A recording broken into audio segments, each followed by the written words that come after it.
Juventus ingin jadikan wonderkids Manchester United ini Paul Pogba jadi dua. Ada kabar buruk bagi Manchester United. Wonderkids mereka Alessandro Garnacho dilaporkan masuk dalam radar dari Juventus. Nama Garnacho memang sedang naik daun di kalangan pendukung Setan Merah. Ini disebabkan winger asal Spanyol tersebut sukses membawa tim U18 United menjuarai FA Youth Cup. Sang winger juga sudah diberikan debut di dalam tim utama Manchester United. Alhasil banyak yang berekspektasi sang winger bakal jadi pemain top di masa depan. Tuttosport mengklaim bahwa United wajib waspada karena Juventus tertarik untuk merekrut Garnacho. Menurut laporan tersebut, Juventus diam-diam mengamati aksi Garnacho. Mereka terkesan dengan permainan sang winger. Juventus percaya bahwa Garnacho bakal jadi bintang besar di masa depan. Mereka optimis pemain timnas Argentina tersebut bisa menjadi pembeda di skuad mereka. Itulah mengapa Juventus sedang menyusun rencana untuk membajak Garnacho. Mereka ingin sang winger jadi bagian dari masa depan mereka. Menurut laporan tersebut, Juventus sudah menentukan rencana transfer Garnacho. Mereka ingin menjadikan operasi ini mirip dengan operasi transfer Paul Pogba di tahun 2012 lalu. Mereka menunggu kontrak sang winger habis di tahun 2023 nanti, baru mereka akan mengajaknya pindah ke Turin secara gratisan. Juventus akan menjanjikan jam bermain reguler seperti yang mereka janjikan kepada Paul Pogba, sehingga mereka berharap sang winger mau pindah.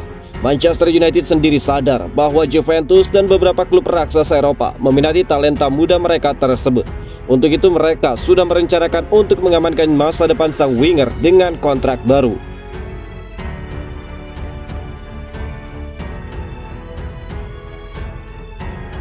Tottenham Hotspur diam-diam ingin bajak Marcus Rashford.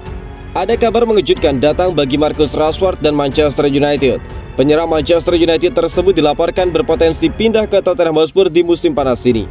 Musim lalu merupakan musim yang buruk bagi Rashford. Sang penyerang kerap mengalami cedera sehingga performanya tidak stabil, sehingga dia lebih banyak duduk di bangku cadangan. Alhasil di awal tahun kemarin sempat beredar rumor bahwa Rashford akan meninggalkan Manchester United.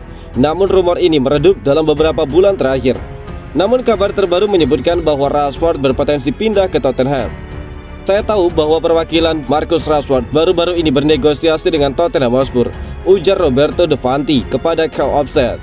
Namun De Vanti menyebut bahwa proses negosiasi antara Rashford dan juga Tottenham Hotspur gagal karena Tottenham Hotspur tidak sanggup membayar mahar yang diinginkan Manchester United. Tottenham menyimpulkan bahwa mereka mustahil untuk mendatangkan Rashford, jadi transfer ini tidak lagi bisa jadi kenyataan. Awalnya mereka mengira harga Rashford sekitar 40-50 juta pounds. Namun nyatanya United meminta 70-80 juta pounds. United yakin tidak ada klub yang mau membayar semahal itu. Apalagi musim lalu performa Rashford sedang buruk. Jadi mereka yakin Rashford akan bertahan dan mereka akan senang jika dia bertahan, ungkap De Vanti. De Vanti menyebut bahwa Tottenham Hotspur sebenarnya bukan satu-satunya peminat Marcus Rashford. Ada banyak klub yang tertarik untuk mengamankan jasa sang pemain timnas Inggris.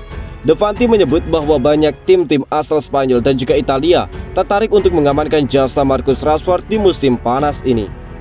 Hampir semua tim-tim top di Italia dan juga Spanyol tertarik pada ketersediaan Marcus Rashford. Mereka berharap Rashford benar-benar cabut di musim panas ini, ujar De Vanti.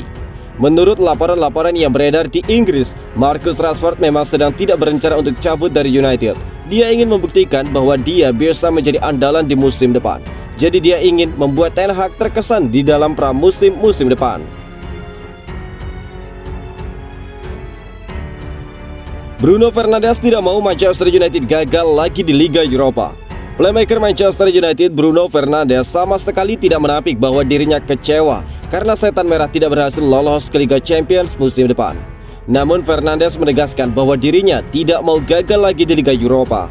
Manchester United menunjukkan penampilan yang sangat mengecewakan di sepanjang musim 2021-2022. Selain gagal merengkuh satu trofi, Setan Merah juga gagal lolos ke Liga Champions musim depan. Hal itu terjadi lantaran United hanya mampu finish di peringkat ke-6 yang membuat mereka tampil di Liga Eropa. Bruno Fernandes sendiri tidak menampik bahwa dirinya kecewa atas kegagalan United lolos ke Liga Champions musim depan.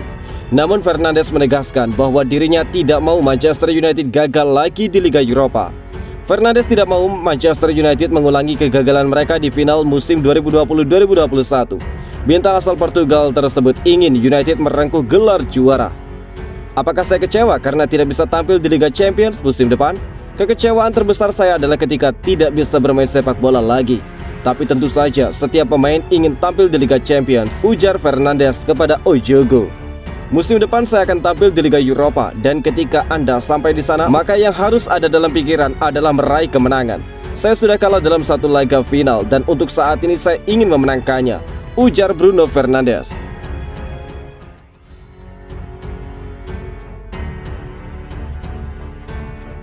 Paul Pogba sudah tiada. Manchester United disarankan untuk memainkan Scott McTominay jadi gelandang serang.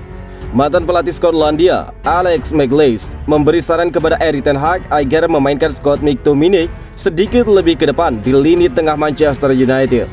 Salah satu tugas utama Ten Hag di awal karirnya sebagai manajer Manchester United adalah mendongkrak performa lini tengah yang tampil di bawah standar pada musim lalu. Beberapa strategi pun dimiliki Ten Hag, mulai dari mengoptimalkan Donny van de Beek yang kembali dari masa peminjamannya hingga merekrut gelandang baru. Berbeda dengan Manchester United, McTominay kerap dimainkan sebagai bek tengah oleh pelatihnya di tim Skotlandia, Steve Clarke. McLeish mengaku tidak peduli soal itu. Dia lebih ingin melihat McTominay semakin bersinar di United. Saya tidak pernah melakukan percakapan soal McTominay sebagai bek tengah di Skotlandia, ujar McLeish seperti dikutip dari Manchester Evening News. Percakapan kami lebih tentang bagaimana Scott McTominay mendapatkan pijakan di dalam tim utama Manchester United. Karena ketika Anda bermain di level itu, Anda memiliki peluang yang sangat bagus untuk bermain sepak bola internasional, ungkap Alex McLeish. Manchester United baru saja ditinggal Paul Pogba. Daripada harus menggait gelandang baru, McLeish menyebut United lebih baik memberi kesempatan McTominay bermain sebagai gelandang serang. Scott McTominay masih masuk dan juga keluar dari starting 11 United, tetapi saya ingat menontonnya melawan Crystal Palace dan dia mendominasi lebih dari Paul Pogba. Dia mulai menemukan jalannya sendiri dan dia menunjukkan dirinya sebagai gelandang yang sangat tegas. Posisinya bagus dan dia diberi lisensi untuk maju ke posisi untuk mencetak gol, ungkap Alex McLeish. Bobol tabungan Liverpool resmi singkirkan Manchester United menggait Darwin Núñez. Liverpool dikabarkan siap menggelontorkan dana untuk mendatangkan bintang Benfica Darwin Núñez yang kini ditargetkan oleh Manchester United. Penyerang Uruguay Darwin Núñez menjadi calon penyerang baru yang diprediksi akan bersinar di Stadion Anfield, menyusul kemungkinan Liverpool menggelontorkan dana besar dan juga menggeser posisi United. Dilansir dari Daily Mail, Direktur Olahraga baru Liverpool bakal menyiapkan diskusi dengan Benfica lantaran mengetahui bahwa Darwin Núñez justru ingin hengkang ke Liverpool dan bukan Manchester United. Kabarnya Liverpool sepakat dengan biaya transfer yang diinginkan oleh Benfica untuk Darwin Núñez, yakni di angka 85 juta pounds. Banyak pihak berpendapat bahwa Núñez bakal bergabung dengan Liverpool seusai klub Merseyside tersebut dikabarkan bakal kehilangan Sadio Mane pada bursa transfer musim panas 2022. Darwin Núñez yang bisa bermain di sayap kiri sebagus ketika bermain sebagai penyerang, mampu mencetak total 6 gol di Liga Champions, di mana 2 diantaranya dicetak saat melawan Liverpool di babak perempat final. Hal ini memicu kekaguman dari pelatih Liverpool Jurgen Klopp yang sempat menyebut Darwin Núñez sebagai penyerang hebat.